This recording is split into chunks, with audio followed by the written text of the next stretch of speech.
एक दफा का जिक्र है कि एक छोटे से बाग में एक नन्हा सा बीज जिसका नाम सेमी था बोया गया। सेमी का एक बड़ा ख्वाब था।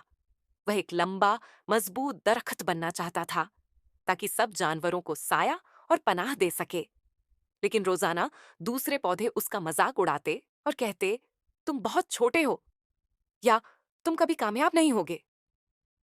एक दिन एक अक्लमंद और पुराना दरख्त मैक्स ने सेमी को नसीहत की, खुद पर यकीन रखो, मजबूत रहो और कभी हार मत मानो। सेमी ने मैक्स की बात दिल से लगा ली और रोजाना बढ़ने की कोशिश करने लगा। आहिस्ता आहिस्ता वह एक नन्हा सा पौधा बन गया।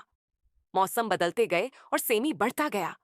आखिरकार वह बाग का सबसे लंबा और मजबूत दरख्त बन गया। अब सब जानवर सेमी की तरफ देखते और वह फख्र से उन्हें साया, पनाह और एक खूबसूरत घर फराहम करता। खुद पर यकीन रखो, मजबूत रहो और अपने ख्वाबों से कभी हार मत मानो।